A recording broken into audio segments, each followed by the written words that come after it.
जायका कुछ खास नहीं, गैर मामूली ग़िज़ाइयत मशहूर, मगर ये खासा तो बहुत सी चीज़ों का है। आखिर वो क्या इसरार है जो अरब शहजादों को उकसाता है और तिलोर के शिकार के लिए पाकिस्तान का रुख कर लिया जाता है? इस पर भी बात करेंगे, मगर पहले ज़रा तिलोर के बारे में जान लेते हैं। तिलोर दुनिया के उन चंद परिंदों में से एक है जो ज़मीन पर घोंसला बनाते हैं और घास फूस वाली जगहों पर रहते हैं। मजबूत टांगों और बड़े पंजों की मदद से ये ज़मीन पर बआसानी चल सकते हैं। चलते फिरते ये अपनी खुराक भी तलाश करते हैं। इनके परों पर इजाफी पर मौजूद होते हैं जो उड़ने में मदद देते हैं। मिलाप के वक्त इनमें से बहुत सारे परिंदे अजीबो गरीब नाच दिखाते हैं। मादा 3 से 5 तक अंडे देती है जिन पर धब्बे मौजूद होते हैं। ये अंडे जमीन पर मौजूद किसी ढेर पर दिए जाते हैं और मादा अकेले ही अंडों को सहती है।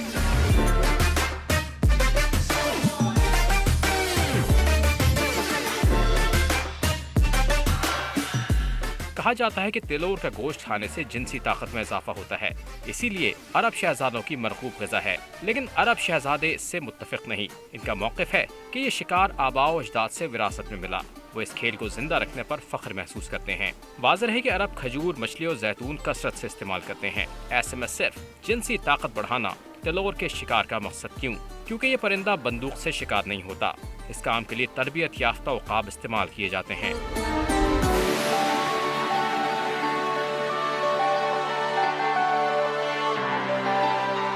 शिकार से एक दिन पहले इन उकाबों को भूखा रखा जाता है ताकि पूरी तवानाई से शिकार पर झपट सकें। तिलोर नजर आते ही उकाब को छोड़ दिया जाता है। उकाब के पाँव में एक इलेक्ट्रॉनिक छल्ला होता है जिससे उकाब की हरकत का पता चलता रहता है। उकाब तिलोर की गर्दन पर हमलावर होता है। शिकार किए गए तिलोर के परों को महफूज कर लिया जाता है ताकि बाद में शिकार के लिए उकाब की तरबियत के लिए इस्तेमाल किया जा सके। इन उकाबों को पालने और तरबियत देने में यकीनन वक्त और पैसा खर्च होता होगा। आगाज में अरब शहजादे आते, शिकार खेलते और चले जाते। मामले पर हुकूमत आंखें बंद रखती। फिर जानवरों के हुकूक की तंजीमों ने आवाज उठाई। हिज़्ब इख्तिलाफ शोर मचाती रही। लिहाजा परिंदों के शिकार के लिए गाइडलाइन जारी की।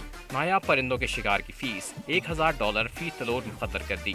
साथ ये शर्त भी आयद की कि शिकार करने वालों को मुताल्लिका इलाके में तरक्याती काम भी कराना होगा। तिलोर का शिकार करने के लिए इस्तेमाल होने वाले उकाब पर $1000 फीस अदा की जाएगी, जबकि तमाम शिकार किए गए परिंदों पर कस्टम ड्यूटी अलग से दी जाएगी।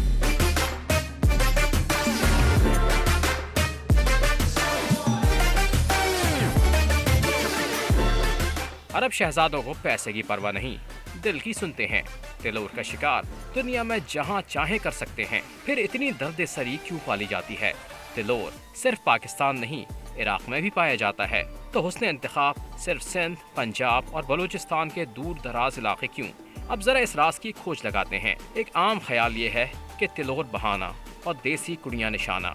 वाज़ेह है कि उम्र 50 पार भी कर जाए तब भी बादशाह की हयात तक शहजादा शहजादा ही रहेगा। इनकी एक नहीं कई बेगमात होती हैं, मगर बढ़ती उम्र के साथ नई बेगमात मिलना मुहाल होता है, वो भी नौखेज और कम उम्र, तकरीबन नामुमकिन है।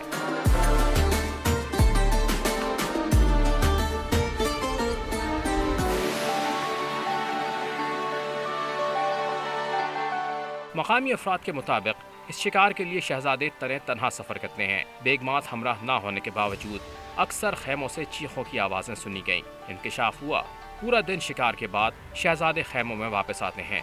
गोश्त के साथ शराब का बंदोबस्त होता है, जबकि शबाब जमींदारों और वडेरों की साज बाज से मुहैया किया जाता है।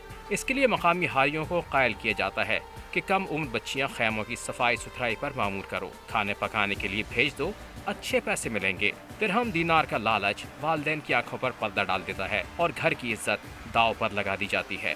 इसके एवज शहजादे जमींदारों और जागीरदारों को ठीक ठाक मुआवजा देते हैं, जिसमें से चंद रुपए गरीब हारियों या किसानों को देकर मुंह बंद करवा दिए जाते हैं। शहजादों की शर्त होती है कि लड़की 14 से 18 साल के दरमियान हो। तहम मौका परस भी बड़े सियाने हैं, अक्सर 11 से 12 साल की बच्चियों को 14 साल कहकर पेश कर देते हैं।